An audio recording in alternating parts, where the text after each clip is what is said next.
बच्चों, अब जब तक लॉकडाउन रहता है तब तक आप लोगों का ऑनलाइन क्लास होगा। हम उम्मीद करते हैं कि हमारे द्वारा जितने सारे वीडियो अपलोड किए जाएंगे और जिस क्लास के लिए किया जाएंगे वह क्लास के स्टूडेंट्स कम से कम उसको 2-3 बार ज़रूर देखें ताकि आपकी पढ़ाई जारी रख सकें। अगर आपके पास नई बुक नहीं है तो आप पुरानी बुक लेकर के अभी काम चला सकते हैं। धन्यवाद।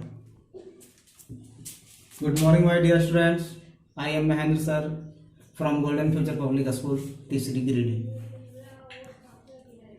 Today class 6 geography and we have learned in chapter 1 the planet Earth, and also in this chapter we have learned about the universe, the celestial bodies, the stars, the constellation, the solar system and the sun. Now we have learned in detail of these points. First of all, we have learned about the universe, the vast space containing all the celestial bodies is called the universe. The universe is the bodies containing the stars, planets, dust और gases. Dear students, जितने सारे वो बड़े चीजें जो हमारी universe हमारी दुनिया में मौजूद है उसकी संयुक्त रूप से उसे यूनिवर्स कहा जाता है। The universe is the body containing all the stars. The universe के अंदर वो सारे स्टार्स, सारे प्लैनेट्स, सारे ग्रह और डस्ट और गैसेस आते हैं। इन सब का संयुक्त रूप से कहें हम तो उसे द यूनिवर्स कहा जाता है। यानी the universe is the body containing the stars, planets, dust और gases.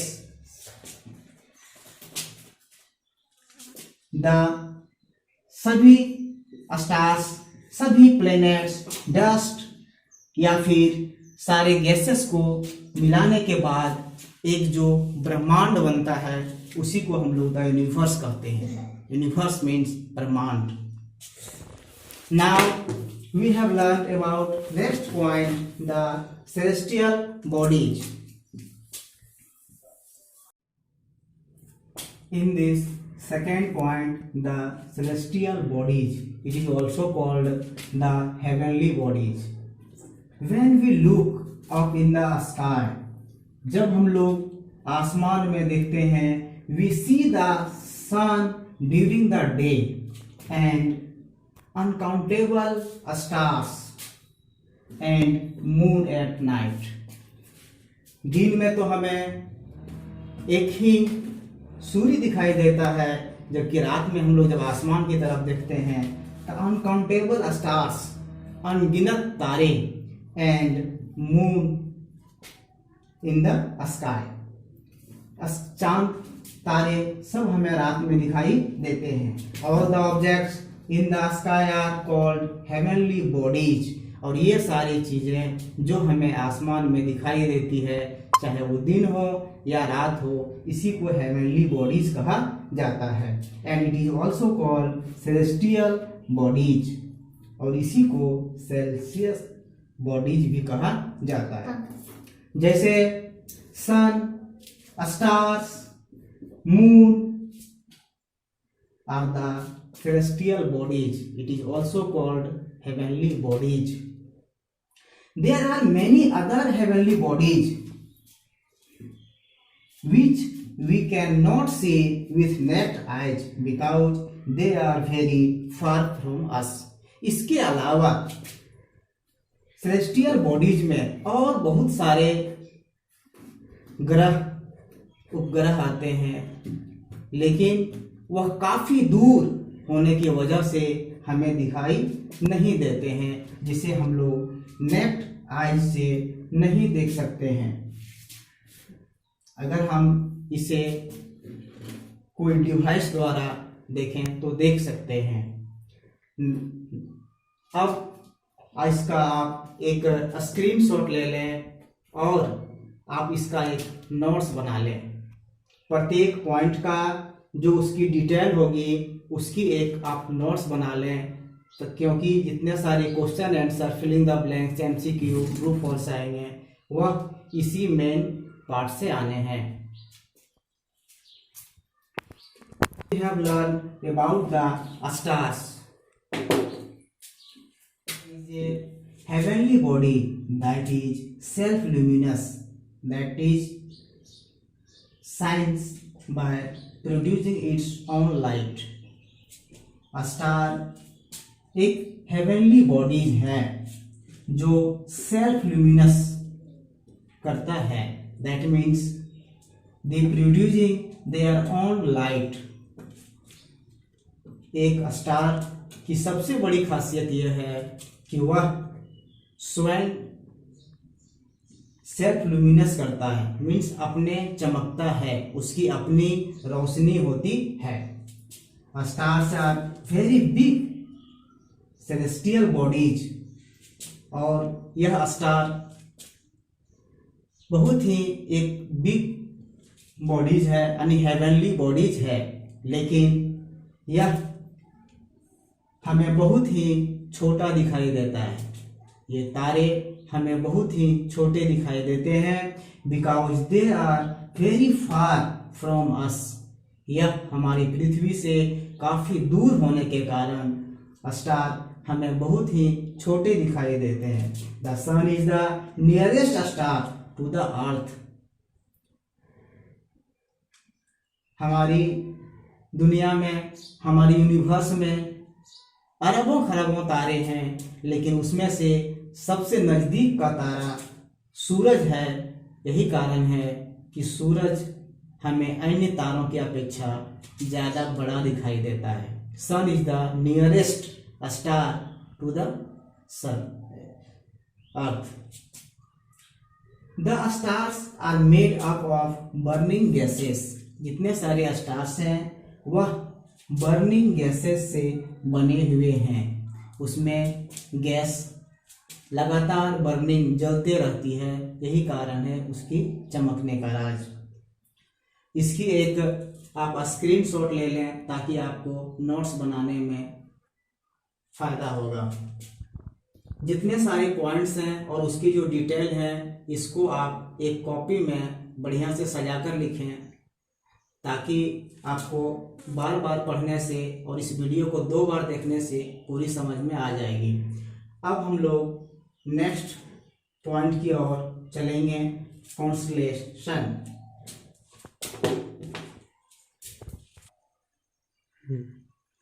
Now we have learned about the constellation.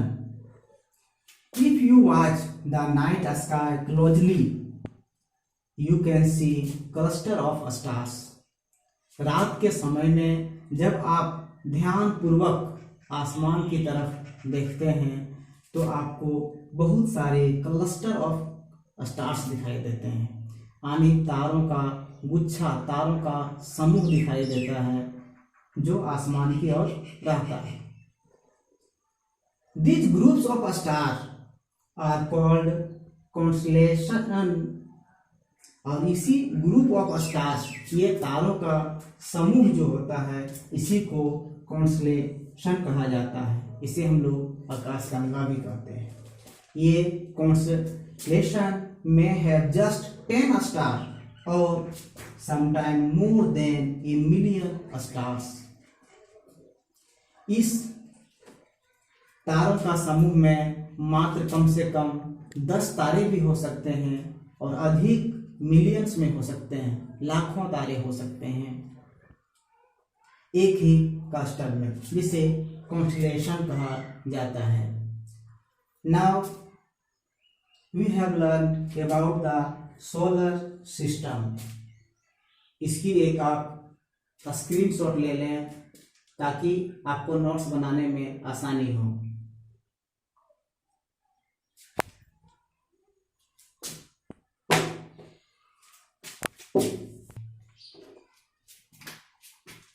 Now we have learned the solar system.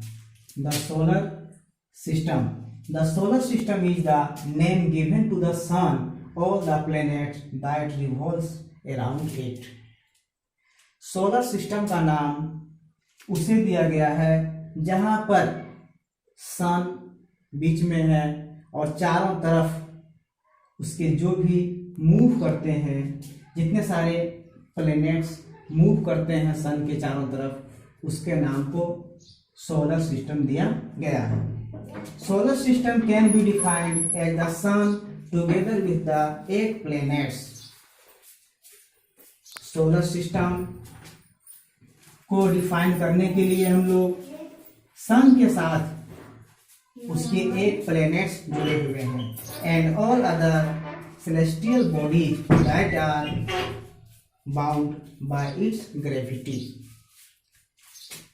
सन के गुरुत्वाकर्षण के कारण जितने सारे प्लैनेट्स और स्टार्स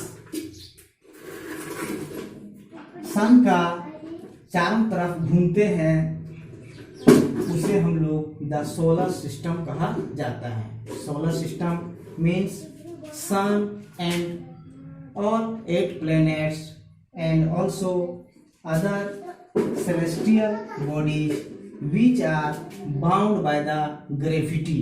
गुरुत्वाकर्षण के कारण जो भी सूरज की ओर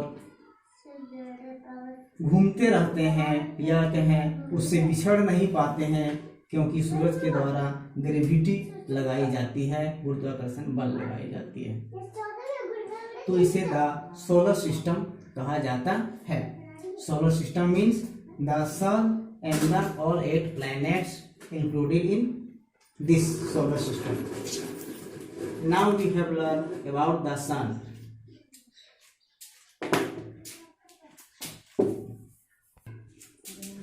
The sun. In this point we have learned about the sun. इस पॉइंट में हम लोग सूरज क्या है, यह किस चीज से बना हुआ है और यह हमसे कितना दूर है, इसके बारे में पढ़ेंगे। The sun is the head of the solar family. Solar family जो है, जिसको हम लोग सोलर सिस्टम करते हैं, उसका यह हेड होता है। The sun is the head of solar family. It is the nearest star to the earth. और सन जो है वह पृथ्वी से सबसे नजदीक का तारा है। Next point number 1, like all other stars. दूसरे स्टार की तरह the sun is the made of hot gases. हमारा जो सूरज है वह हॉट गैसेस, गर्म गैसेस से बना हुआ है, जिसमें mainly hydrogen and helium. Hydrogen and helium are the main gases that make up the sun. सूरज को बनाने में जो 2 गैसें प्रमुख हैं, उसमें हाइड्रोजन और हीलियम है। यानी हम ये कहें कि सूरज मुख्यतः हाइड्रोजन और हीलियम से बना हुआ है, तो इसमें of the sun's surface is 6000 degree Celsius. यानी सूरज के सरफेस, सूरज के बाहरी आवरण में जो गर्मी है वह अबाउट 6000 डिग्री सेल्सियस है। सूरज में जहाँ से गर्मी निकलती है वह outer part of the sun temperature is 6000 degree Celsius. Now we have learn other features of the sun. About the sun in second point, nuclear fusion is the responsible for sun's energy। आज तक या कहें बहुत दिनों पहले सूरज को एक आग का गोला कहा जाता था, कि वह आग का गोला से लगातार ऊर्जा उत्पन्न हो रही है जो हम लोगों को सन से मिलती है। लेकिन यह धारणा अब बदल चुकी है, बिकॉज न्यूक्लियर फ्यूजन यानी नाभिकीय विखंडन ही इसका सन्स एनर्जी का कारण है। सूरज का एनर्जी आने का कारण जो हम लोगों को धूप द्वारा उसका हीट एंड लाइट मिलता है वह न्यूक्लियर फ्यूजन है, नाभिकीय विखंडन of the sun. The distance of the sun from the earth is about 150 million kilometre, यानी सूरज की दूरी हमारी पृथ्वी से लगभग 150 मिलियन किलोमीटर है। इसके बावजूद भी the light from the sun which travel at the speed of about 3 lakh kilometre per second, सूरज की रोशनी लगभग प्रत्येक सेकेंड में 3 लाख किलोमीटर जाती है। इसके बावजूद सूरज की रोशनी the light of the earth travel 8 minutes to reach the earth surface, इसके बावजूद भी सूरज की रोशनी को पृथ्वी तक पहुंचने में 8 मिनट लगभग लग जाते हैं। मेरे प्यारे विद्यार्थियों, ये आज का क्लास फर्स्ट ऑनलाइन क्लास था। इसके बाद अब ऑनलाइन क्लासेस और होते जाएंगे और धीरे धीरे आपको और अच्छी क्वालिटी में वीडियो मिलेंगे। आप इसको एक बार 2 बार देखें ताकि आपको सही से समझ में आ जाए, क्योंकि बहुत ज़्यादा डिफाइन करने के लिए ऑनलाइन में हमारे पास समय नहीं होता है, नहीं तो वीडियो बहुत ज़्यादा बड़ा हो जाएगा। इस चैप्टर में कुछ पार्ट्स बाकी रह गए, उसको हम नेक्स्ट क्लास में पूरा करेंगे। यह पार्ट 1 था, इसको चैप्टर 1 का पार्ट 1 कर लें और आप इसको फेयर कॉपी में प्रत्येक मेन पार्ट को लिखने के बाद उसके नीचे उसका डिफाइन जो किया हुआ आपको हम राइट साइड में दे रहे हैं, उसको लिखते चलेंगे अपनी कॉपी में, तब आपको बहुत ही पढ़ने में आसानी होगा। थैंक यू, धन्यवाद। मिलते हैं अगले वीडियो में। Have a nice day.